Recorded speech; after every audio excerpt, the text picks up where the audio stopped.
প্রমত্তা যমুনা নদী ও ব্রহ্মপুত্র নদের বুকে গড়ে ওঠা এই বালাসী ঘাটে ঘুরতে এসে দেখি অনেক লোকজন ঘুরতে এসেছে প্রিয়জনের সাথে, পরিবারের সাথে। আপনারাও সহজেই এখানে আসতে পারবেন। অবশ্যই আসবেন, ঘুরে দেখবেন এই সুন্দর জায়গাটা।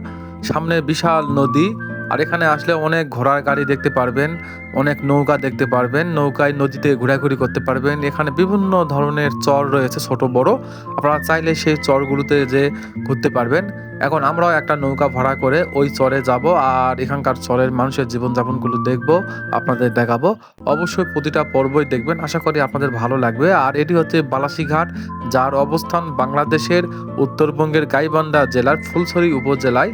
আর দেখুন, এই তো জুয়েল ভাই, মল্লিক ভাই, আমরা অনেক এনজয় করতেছি। আমরা এই মাত্র এখানে আসলাম, এখানে খাওয়া দাওয়া করলাম, এখন আমরা ঘুরে বেড়াবো আর খন্ড খন্ড করে ভিডিওগুলো শেয়ার করব। অবশ্যই দেখবেন, আপনাদের ভালো লাগবে। আর দেখুন কত লোকজন এখানে এসেছে। এখানে বিশেষ বিশেষ দিনগুলোতে অনেক লোকজন আসে, তবে শুক্রবারেও লোকজন আসে। আপনারাও ঘুরে যাবেন প্রিয়জনের সাথে, পরিবারের সাথে, ভালো লাগবে। আর এখন তো বর্ষাকাল।